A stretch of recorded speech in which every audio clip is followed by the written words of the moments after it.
привет, дорогие друзья, дорогие подруги, здрасте. Бритье. Сегодня я хотел бы записать завершающее видео по теме калибри и двигаться уже дальше. Прекрасно понимаю, что после последней распаковки вы ждете там, что там и маленький будет, там и монстры появятся. Да, ребята, все будет. Пока это остается на канале и пока там хозяин не говорит, ну-ка давай вертай зад. То есть у нас есть время с этим разобраться. Но точку в калибре я хотел бы поставить именно той парой, которая будет сегодня на обзоре, а именно это 41 глава и не 1.3 Open Comp, как просил портрет, а именно 1.5. Почему эта замена? Самые терпеливые смогут это услышать в конце видео в выводах.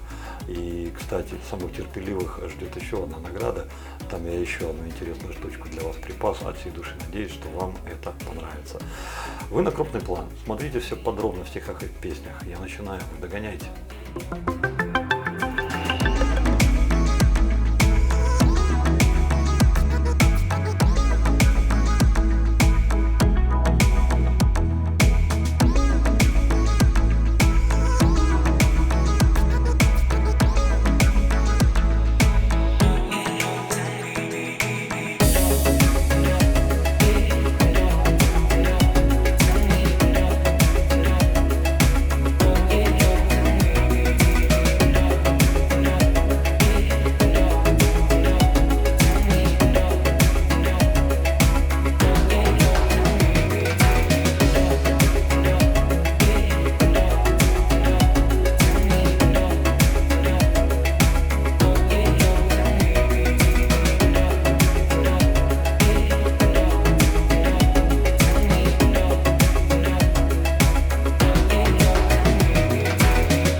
Это то, что у нас будет сегодня на обзоре, а теперь об основных участниках. Вот на этих товарищах акцента делать не будем, они у нас уже были на обзоре, а помазок так у нас вообще экспериментальный. Хочу лишь сказать, что с помазком я немного поработал, и если в предыдущем выпуске я вам показывал, помните, здесь край был острый и не удалось избежать, чтобы его не покоцать, то сточив буквально, ну сколько тут, наверное, миллиметра полтора-два, получилось чуть-чуть убрать все-таки эту штуку, не до конца. Вот здесь вот маленький децл где-то на 1/10 остался. Ну, как по мне, так вот так именно это стало смотреться еще гораздо интересней. Сегодня он нас побреет. С чем? С интересным мылом. Мыло Формула Т, жировое, сделано в Арканзасе, Америка. Как сама компания заявляет, что это одно из самых лучших мыл, которые вы в принципе можете взять для бритья. Цена это косвенно подтверждает, она выше среднего. Это где-то порядка $18 за 4,7 унции. На русский перевести это 135 грамм, по-моему. Мыло мне понравилось, ребята. Понравилось, я себе его оставил. Здесь широко декларируется барбершоп запах. Не самый мой любимый барбершопский запах, но он явственно выраженный и достаточно приятный.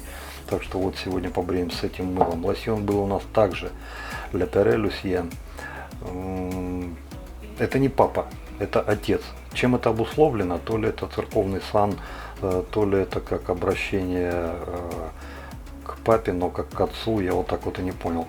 Но тем не менее, это лосьон тоже не из дешевых. За 100 мл просят где-то порядка от 18 до 29, по-моему, евро, в зависимости от наименования. Как говорят, лосьон сделан вручную во Франции. Алкоголь тоже везде разнится, от 62 до 72%. На канале он появился благодаря Дмитрию Долбанову, за что ему огромное спасибо. Интересный, есть там и древесные нотки и прочее. Вот сегодня им и заполируемся, тем более будет что. Мыло будем взбивать в чаше, любезно предоставленное Олегом Жиренковым. Это его торговый дом, его торговое предприятие делает вот такую красоту. Что же это? Это 523 грамма керамического счастья. Внутри, как видите, вот эти вот бубышечки, которые призваны нам быстрее сбивать пену, помогать. По размерам, ну, это среднестатистическая чаша. Высота у нее 105 мм при глубине 75 мм. Внутренний диаметр 127, при наружном 140. Но губу тут раскатывать не приходится. Это не стенки такие толстые, это просто чаша такая выпуклая, видите.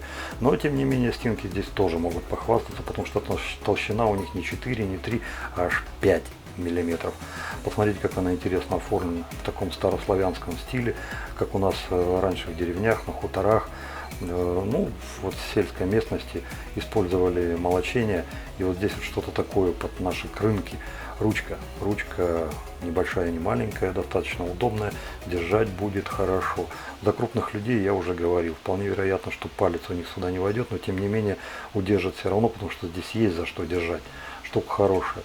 Ну и хочу внести опровержение. В последнем видео я сделал предположение, что эти чаши делались по формам, то есть как прессованием. Олег сказал нет, это все делается вручную. Но остается только радоваться, что у нас есть люди, которые могут сделать вот такие правильные формы вручную. То есть честь им да хвала. Вот сегодня такой чашей и будем бриться. Ну и конечно же бритвы. Я вам не случайно показал именно вот так вот подробно два этих красавца, потому что что-то мне подсказывает, что это, наверное, все-таки будут знаковые бритвы. Одну из них, Müller R41, вам, наверное, представлять не имеет смысла, потому что это легенда, в единожды за всю свою карьеру потерпевшая реинкарнацию в 2011 году, по-моему, изменили ширину головы, если мне не изменяет память, потому что до 2011 года по международной таблице этот станок получал 10 безоговорочных баллов агрессии. После реинкарнации, когда ее сделали чуточку мягче в 2011 году, некоторые считают по-прежнему также десятку, дают Müller 41, кто-то дает чуть меньше, 9,5. Насколько это соответствует действительности, я сказать не могу, потому что бритвы 2011 года у меня не было. Но 41 голова была у меня не единожды, и брился я, конечно же, тоже не один раз. Что она из себя представляет, я прекрасно понимаю, именно поэтому я набрался наглости и поставил на нее ручку воевода, вместе с которой она стала весить аж 107 грамм. Бритва трехсоставная, верхняя плита, нижняя плита. Именно сейчас мы, наверное, и поставим на нее лезвие рапира.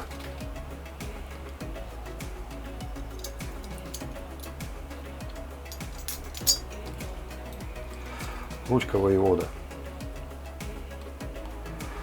Понравилось не только нам, но и за рубежом. Ничего такого изысканного, какого-то притязательного.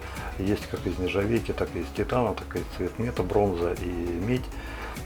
Достаточно удобная, функциональная. Не мы ее придумали, это по напевам Вульфманов, сами знаете кого. Но функционал достаточно изящный. Мне она нравится. Вот сейчас ее и поставим.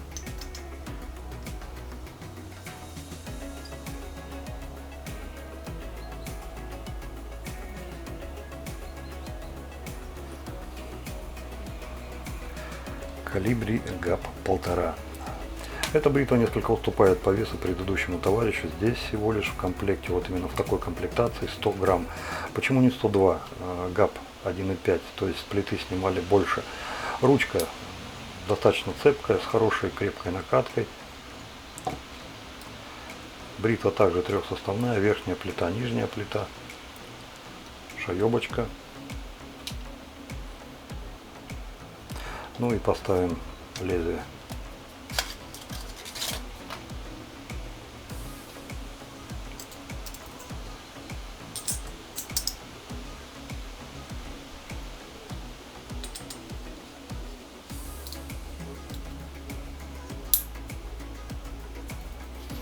А теперь давайте посмотрим, я кое на чем хочу сделать для вас акцент. В основном все, что я сейчас скажу, это будет касаться новичков, потому что бывалые это и так знают. Посмотрите на 41-ю голову, ребята, внимательно. Видите, как у нее гарда загибается? Именно поэтому на 41-й голове принято считать, что ГАПа у нее нет. Но здесь просто нет чего отмерять ГАП. Зато посмотрите, как выпирает лезвие. Все новички, которые, беря эту бритву впервые и пытаясь бриться от гарды, ребята, это ошибка. Этой бритвой нужно бриться от верхней крышки Именно в этом положении она работает. Я через это уже прошел, пробовал через гарду бриться. Ребята меня поправили. С тех пор я бреюсь только от крышки и подтверждаю, ребята, от крышки самое-самое-самое бритье. От гарда вы, конечно, побреетесь, но это не то. Это совершенно не то. Бриться этой плитой нужно от крышки, от верхней крышки. То есть, кто еще не в курсе, молодые, смотрите, ставите к лицу, наклоняете до тех пор, пока не почувствуете РК, и вот так начинаете бриться. А от крышки это наоборот, это ставите на гарду, ой, в смысле от гарда, это наоборот ставите на гарду и наклоняете до тех пор, пока не коснется лезвия. Обратите внимание, что угол совершенно разный. Представьте, от крышки, да, и от гарды, от плиты. То есть вот на этом сделайте акцент, ребята, и не путайте. А теперь давайте посмотрим, как выглядят лезвия в обоих бритвах.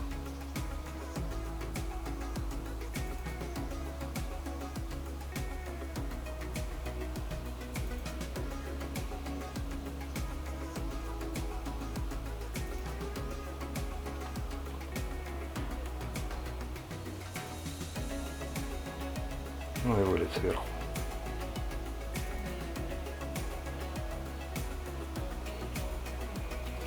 Вот этими красавцами мы сегодня и будем бриться.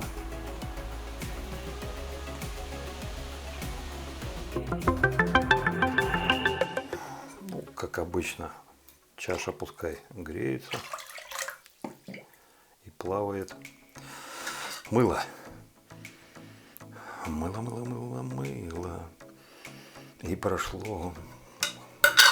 Приятный запах. Приятный. Не самый лучший барбаршаповский, повторю. Но тем не менее он реально хорош. Я больше чем уверен, что найдутся люди, которым он понравится. Интересно. Я уже брился этим мылом. Оно мне понравилось, поэтому я его и оставил. Чем понравилось? Пожалуй, наверное, на втором месте, конечно, с запахом. А на первом месте своей фактурностью и простотой в использовании. То есть здесь сложностей в эксплуатации нет никаких, они просто нулевые. Так, загрузили. Рука мыльная. Берем чашу, не скользит, чуть-чуть водички, видите, да? Чуть-чуть есть. Начинаем работать.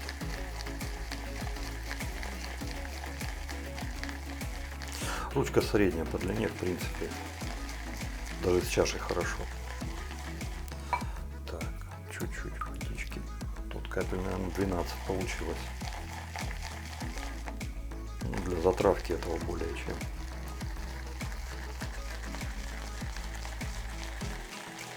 Ну и эти 12 капель, смотрите, как сухую землю. Давайте еще чуть-чуть добавим. Сейчас где-то 8 капель.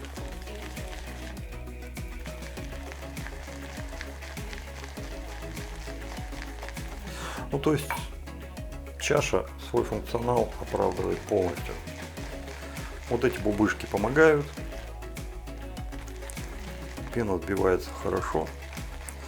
Единственное, но это в качестве придирки, понимаете, это никакой не недостаток, это просто вот придирка и мховость. Вот этот пятак посередине. То есть есть любители, которые берут, отколупывают кусочек мыла и никак по-другому этого не делают, и мажут его в эту середину чаши и работают с этим кусочком. Здесь вам придется не на середку лепить, а где-то рядышком, потому что он на пузырь, какой смысл его вешать? Да никакого. Так, еще чуть-чуть.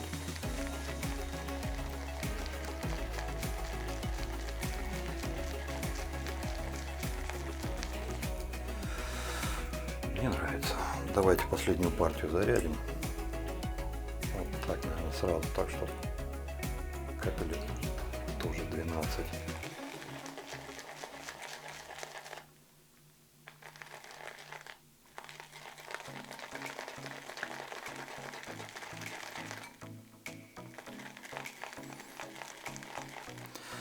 Ну вот, пожалуй, все. Пена достаточно густая. Чуть-чуть пожиже я, наверное, скорее всего, ее на лице сделаю.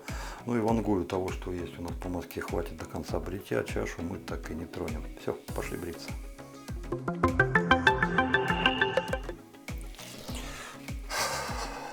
Хорошо.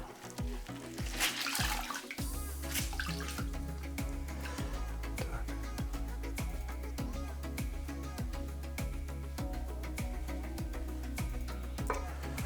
Ну, поехали.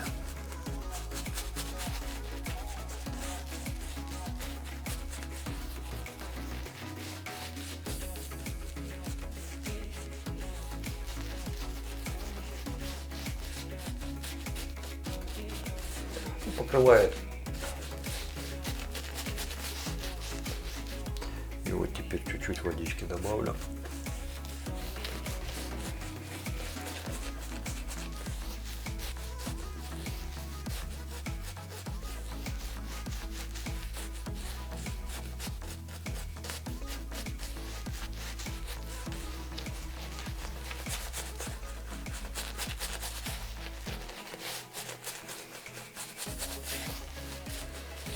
Ну, мне нравится. Посмотрите. Чуть-чуть, маленько, совсем немного. Густовато. Ну, в принципе, у нас инструмент сегодня серьезный, так что сойдет, сойдет. Давайте начнем, наверное, с полторашки калибре. Пойдем на правую сторону. Согрел инструмент, сделал височки и в путь.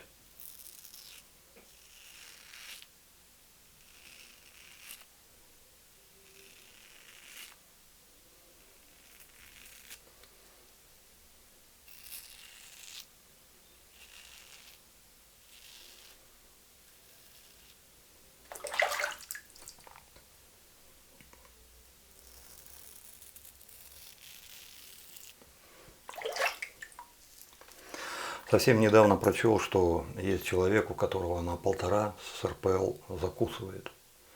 Ну, то есть, ну, все знают, что такое закусывает, да? Вот то, что вы сейчас видели, насколько это похоже на то, что закусывает.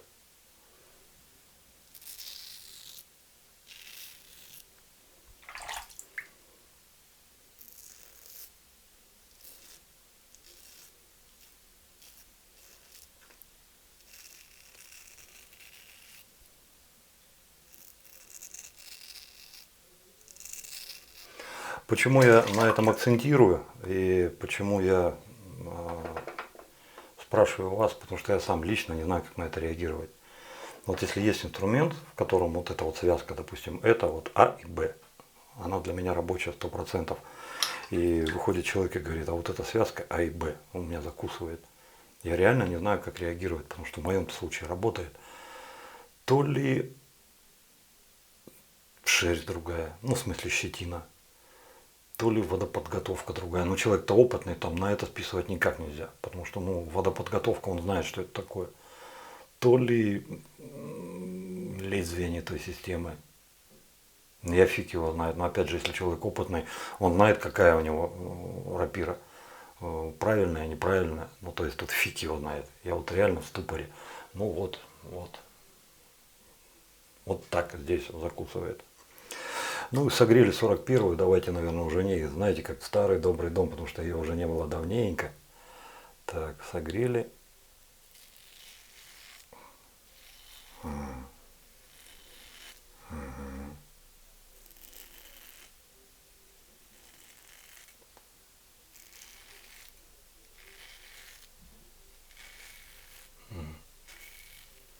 Вот это я хотел почувствовать. Да.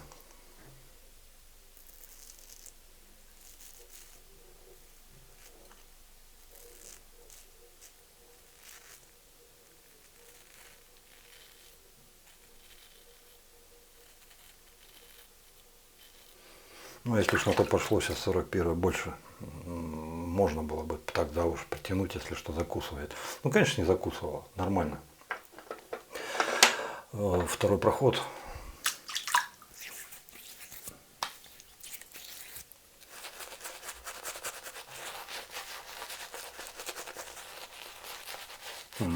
Мыло?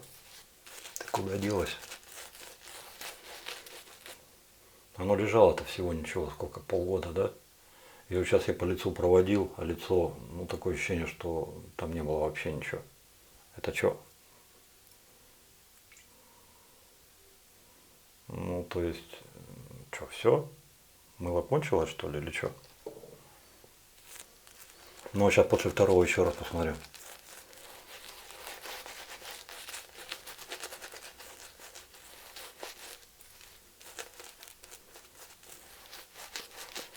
жалко будет. Запах хоть и не самый-самый, но все-таки барбаршаповский, прикольный. Ну а если все, оно накрылось медным тазом. Ну, отдам кому-нибудь из новичков, пускай руку набивает.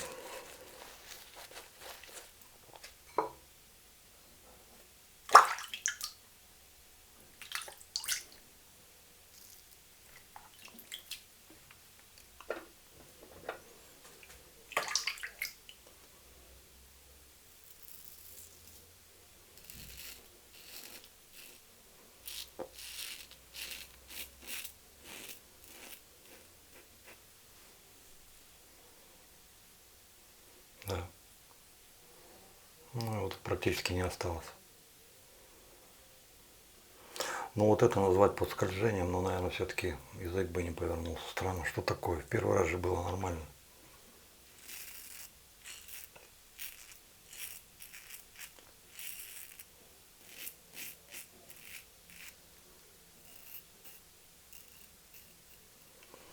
Ничего не понимаю.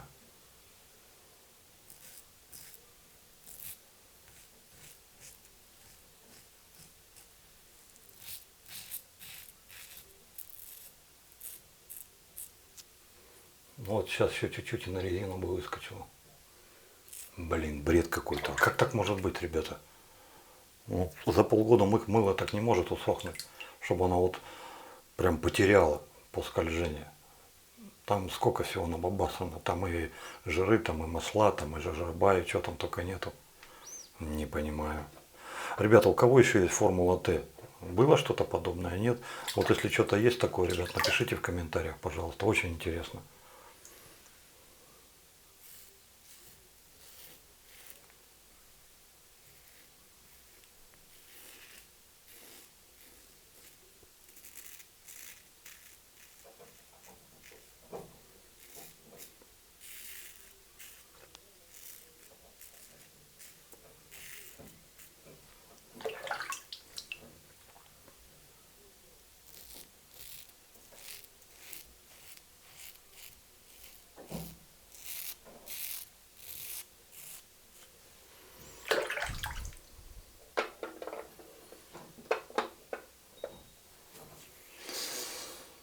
Ни хера не осталось.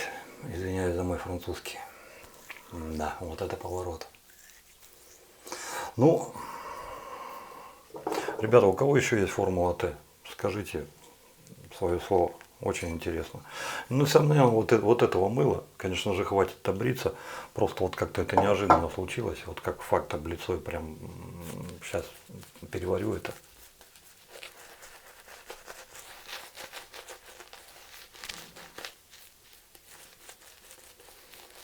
Ну, что мало мыла набрал, тоже сказать нельзя. Набрал нормально. Ну, даже если бы и мало было. Это в первую очередь отразилось бы на пене, и уже во вторую на подскольжение. Но с пеной это тут все нормально.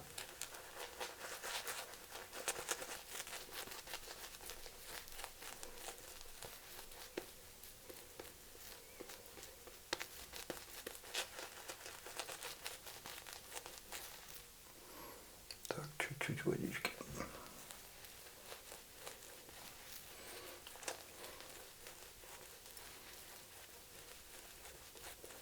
Так, хватит елозить.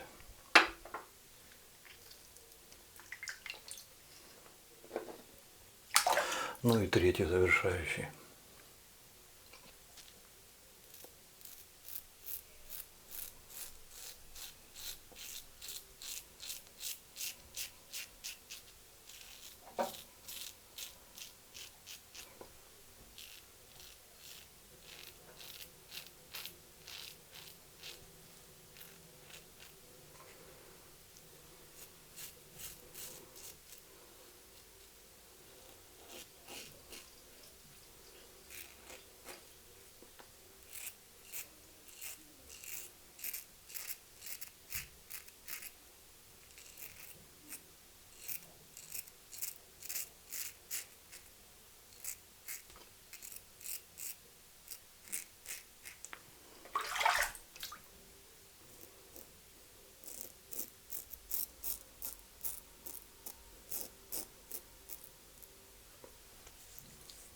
Ну вот это место. Не, нафиг, так не буду, вот так лучше.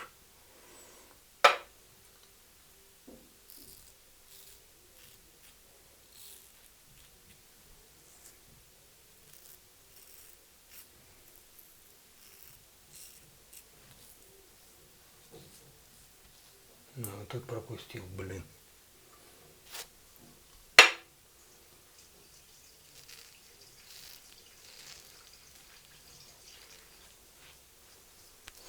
Совершенно неожиданно почему-то волосы стали расти чуть ниже, чем обычно.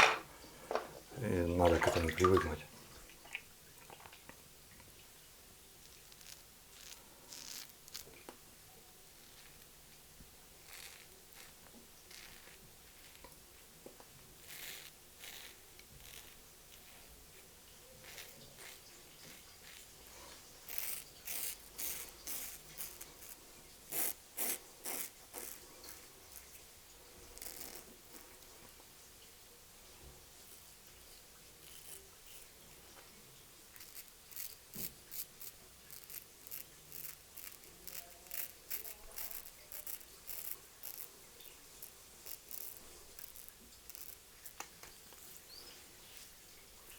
Ну, как обычно, вот это место.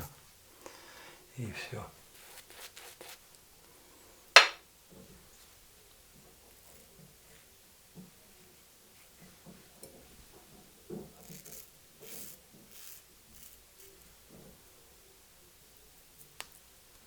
Ну, а здесь зацепил, хорошо пошел. Все, ребят, бритье закончилось. Компресс и автошейв.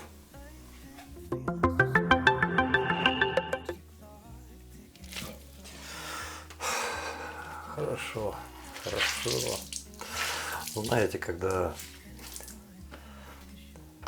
уже сколько дней, за 5, за 6, да, успеваешь же привыкнуть к этому, к бороде. И когда расстаешься с ней, и причем расстаешься не как-то там садистским способом, а хорошо, приятно. Ну это просто кайф. Не знаю, насколько это будет уместно, но такое ощущение, что, знаете, как змея, как ящерица, кто там еще есть, старую шкурку так, оба, и вот ты вот.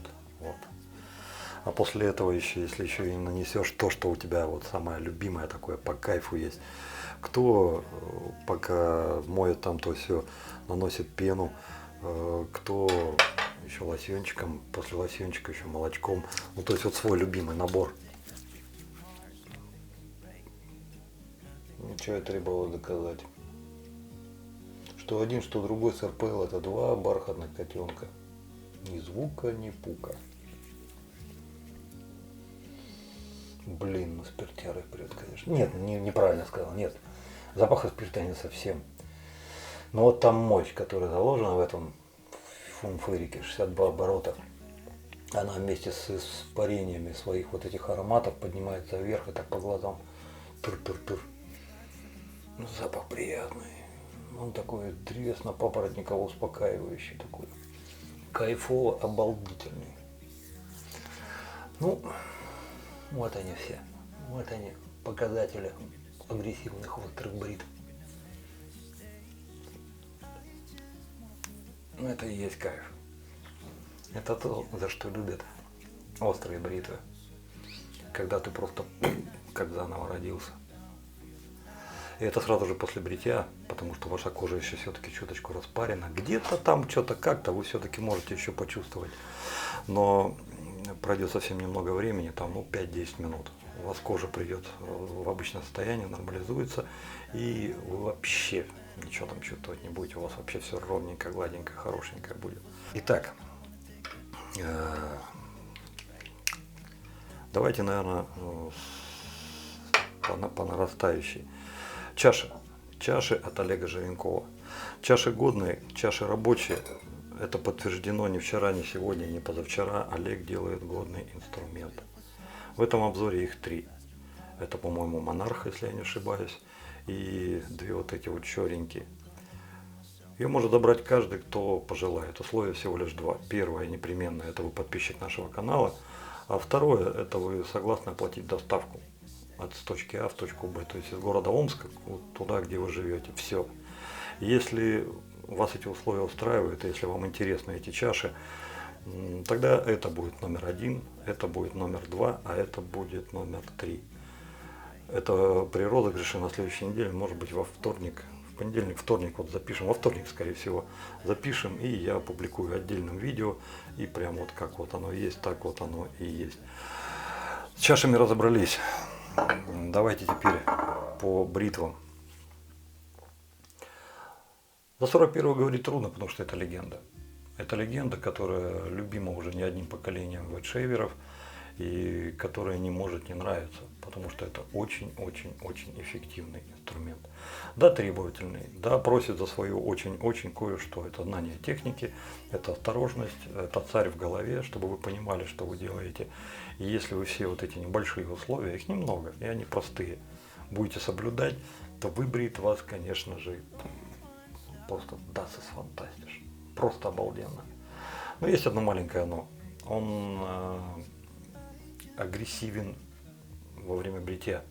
То есть даже вот при соблюдении всех вот этих вот правил, прочего, без снятия эпидермиса вам не удастся обойтись. То есть снимает он прилично. Это все к тому, что очень-очень мало людей, которые могут бриться этим станком ежедневно. В основном этот станок берегут на 3, раз в 3, в 4, в 5 дней. Вот это вот вообще хорошо, это идеал. Поэтому, что про него говорить? Он такой, какой он есть. Но я хотел сказать о другом. Многие из вас, если не все, то вот сейчас я здесь табличку покажу, знают о мировой табели о рангах. То есть вот все станки, которые вот есть в мире, ну не все, а там некоторые из них, потому что станков-то гораздо больше, это просто энтузиасты с форума взяли, вот статистику собрали и достаточно условно распределили агрессивность внутри этой таблицы. Так вот, если об этой таблице мы знаем, и 41-я голова стоит на вершине этой таблицы, то я хотел бы вам попробовать в голове представить следующую картину. Если говорить за старт 1.18, если говорить за калибри 1.3, закрытая, открытая гребенка и 1.5, то эти все пластины, они уже не в той таблице, которую вы сейчас видели, они уже в этой таблице. Они все сродни 41 голове. И вот если взять 41-ю голову от Мюля R41 и представить как отдельный мир, Масяня, что-то не поздоровалась, нифига, просто взяла, прыгнула и все. Если представить как отдельный мир 41-й головы, то тогда, пожалуй, я с легким сердцем мог бы сказать, что старт 1.18 это мягкий станок в этом мире. Он самый деликатный. Да, он способен давать качество 41 головы, но не для всех. Есть люди, у которых щетина жесткая. Там, ребята, прости, прощай. У которых нормальная щетина, у которых мягкая щетина, да. Вы получите сравнимое 41 головой качество, ну и гораздо более комфортно, конечно же. Если у вас жесткая щетина, вам, ребят, ничего не светит. Старт обсудили, калибри 1.3, закрытая, открытая. Это средней мягкости станки. Это средние агрессивные в мире 41 головы. 1.5 это уже агрессивный станок. Я понятия не имею, зачем мы стали делать 1.7 старт, но она все-таки будет. Что это будет такое, я хз, я пока сказать не могу. Но вот если говорить за те плиты, которые уже существуют и которые в доступе, 1.18 старт, мягкий в мире 41 бритвы, 1.3 открытый, закрытый, это средние станки в мире 41 бритвы, и 1.5 это агрессивный. То есть вот это то, с чем вы можете получить адекватное качество за меньшее число проходов. Выделять, допустим, 1.5, 1.5 калибре, говорить, о, да она там круче 41, глупо. Глупо. Вообще сравнивать станки глупо, потому что это достаточно имхово и достаточно индивидуально, потому что у одного это так, у другого это по-другому. Но то, что вот эти все 4 плиты, которые я назвал, они дают качество 41 головы при тех или иных условиях, в зависимости от того, какая у вас щетина, какая у вас кожа, какие у вас условия эксплуатации, то есть там раз в 3 дня, раз в 4, раз в 5. Вот это, да, это я могу сказать. Поэтому, если вы хотите получить качество 41 головы и у вас мягкая щетина. Ну понятно, 1.18 старт вас устроит. Если у вас обычная щетина и перемешку с жесткой, тут уже можно подумать за 1.3, за один Open Comp и Closed Comp. Ну и полторашка. Ну, я ее маленько переругал, потому что я думал, что там будет агрессия, просто вообще что пипец. Ну, сами видите, какая агрессия, да? Да, пускай на самом мягком лезвии, но тем не менее, это тот же самый бархатный котенок. Только не упади, смотри. Тот же самый бархатный котенок, что и 41 голова. Поэтому что брать, что выбирать, я вам подсказал. На чем вы остановите свой выбор, там, на том или на этом, ребята, это только ваше решение и только ваша воля. На этом все плиты старта закончились. А, кстати, ручка воевода в кассу 41 в ней маленечко по-другому заиграла, потому что вся конструкция утяжелела так маленько чуть-чуть, и уже легче было просто оставлять и уже вести. И он там сам так шуршал и сам все делал. Прикольно. Плиты Карибли закончились. Начиная с следующего видео, я думаю, что мы возьмемся за посылку Сергея Сергеевича, несмотря на то, что линейка СССР еще не закончилась. Из той линейки еще, по-моему, 5 бритв я еще не показал. Но тут, понимаете, как бы те-то бритвы мои, я их могу показать в любой момент, а эти Сергей Сергеевич дал погонять. Поэтому вот предложение такое. Давайте линейку СССР чуть-чуть маленечко передвинем на после, потом.